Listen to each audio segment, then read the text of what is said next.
Mega love shoutout mga kaibigan. Ako po si Tech Shider. Welcome po sa aking YouTube channel. Narito po akong muli para sa additional reaction video regarding sa paninira ni June Digamon ng 91.5 Brigada News FM Davao. Sinisiraan po niya ang imperyo ng Lupusog at ang ating mahal na inang Reynang Helen at mahal na haring Mamay Abderrajak. Sino po ba ang anchorman na mapanirang journalist? Itong si Mr. June Digamon, aka Kikiamboy. Sa akin pong pagsisiyasat ay, kinasuhan na pala itong si Mr. Digamon ng cyber libel, at inaresto noong November 14, 2000. Ang inyong makikitang larawan ay for information purposes only, at for public awareness, no copyright, dahil yan si Mr. Digamon, ay walang magandang reputasyon, at walang karapatang siraan ang bumubuo ng Lupusog Empire. Wala nang mukhang may haharap ang taong yan. Hindi ko po lubos maisip kung bakit hinahayaan pa ng 91.5 Brigada News FM Davao na siya ay maghasik ng peke at paninira gamit ang kanilang social media outlet. Bukod sa kanyang maangas na pagkokomentaryo, ay wagas kong manglait ng kanyang pinupuntiryang grupo o individual. Ang mga taong ito, kasama ang kanyang tandem na anchorman at reporter ay hindi dapat tangkilikin o epollow. Tanging mga may maitim na puso ang mga umiidolo sa kanila. Nagkalat na rin po ang mga Facebook vloggers na mapanira. Gagamitin nila ang video at gagawing katatawanan para lang mayroon silang mai-content. Katulad niyang si Kikiamboy, June Digamon, na nagkakalat ng black propaganda. Kikiam, ahang sos, ani sos. Ito loob na to ni. Buang na gini. Bumanado? Besides, Usba daw ito rin po sa mga currency ni Kikiam. Pagtarong niya ba si Patakala mo kang paminaw ha? Kikiam si mong bungot. Sige na, sige na. Unsa kayo nang baligya gani sa kuhaan gani, General? Kanang lubot gani sa manok? Isaw. Isaw na. Ah, isol na. Isol. O, isol. Ang isaw, murang mga tungkol tinay-tinay. Tanay, Oo. Isol niya. Isol. Dapat katong niya gani kuhaan. Kulon. Dili ka na murag sa lubot pa siguro na. Ha? Nalami kay kaunon. Oh, lami ka ni kayo no, lami kay tuslob no. Ano na unsa mong ligya ay siguro ni sila sa una no. Panik ka na. Vendor.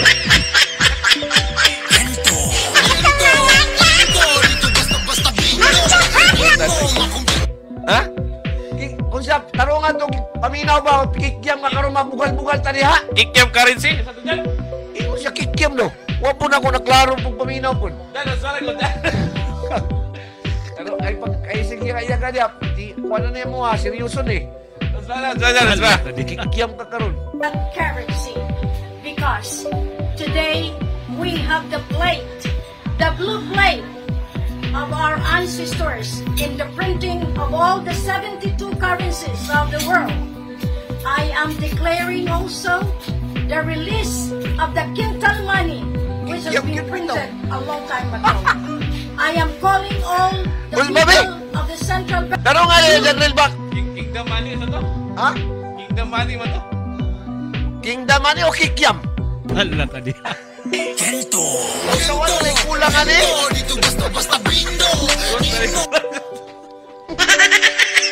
O basig kita na bubungol do. Ay, Bebe ako paminawon niya. declare. Sige. Amo sa paminaw sakto mga kabigyan ka pa si Basayop mi kung saan kingdom money o kikiam. Hala ka di. Sige na. Usba daw dyan, sige dyan, grabe ko suga po natin, ay bungon mo tani po. Oh, sige daw be, sige daw. Plate Oh.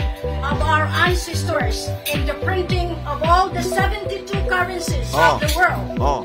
I am declaring also the release of the quintal money, Okay. which has been printed a long time ago. Kento. Dito basta bindo. Kikiam no, kikiam. Kento.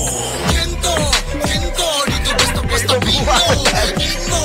Ay, dako man yung kong dalunggan, tangkang man yung kong dalunggan. Oh, klaro nyo kayo. Pero ako pagdungog do, kikiam yun no. Kikiam good. Kikiam. Kento. Ikaw na po sunod, kay si Janel, kay taga Surala man, lahim ng dalunggan Surala po. Oh, commercial sa ta, ha? Commercial sa ta. Oh. Basta, ang ako yung pagdungog, dili Kikiam. kingdom, no? Kikiam. Kikiam yun, kikiam. Kikiam. Kikiam. Ahang sos, ani sos. Itulog na to, ni. Sa panahon po na ito, laganap na ang mga desperadong mga vloggers. Gagawin nilang katawa-tawa ang video ng iba, para lang may mai-content sa kanilang vlogs, katulad na lang dalawang anchormen ng 91.5 Brigada News FM Davao. Ang mga social media account na ito ay mga tunay na peke, na nagkakalat ng mapanirang balita, katulad na lang itong 91.5 Brigada News FM Davao na may maayos na vision sa kanilang FB pages. Subalit taliwas sa kanilang maling ginagawa sa mga tao na kanilang pupunteryahin at sisiraan. Kaya ako po ay nakikiusap na huwag tangkilikin ang mga peking anchorman o mga vloggers na ito. Huwag ninyo po silang ipollow o subscribe. Maraming salamat po. Nabasihan ang ipinakikilalang batas ng hangin, tubig, lupa at apoy na sinasabing ipinatutupad ni Georgito Corpus Santisas, kilala bilang Datu Adlaw, leader ng Federal Tribal Government of the Philippines sa Surigao City. Naging viral ang grupo ni Datu Adlaw matapos nilang mag-lockdown ng mga establishmento ng lungsod na umunoy hindi sumunod sa Republic Act 8371 o Indigenous Peoples' Rights Act of 1997. Kasama sa kanilang mga aktibidad ang pangungolekta ng membership fee at pagdadala ng mga armas na nagdudulot ng takot sa publiko. Maliban kay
Ang mga taong ito, kasama ang kanyang tandem na anchorman at reporter ay hindi dapat tangkilikin o ipollow.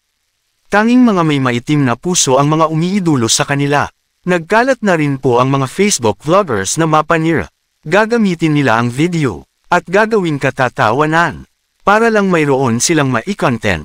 Katulad niyang si Kikiam Boy, June Digamon, na nagkakalat ng black propaganda.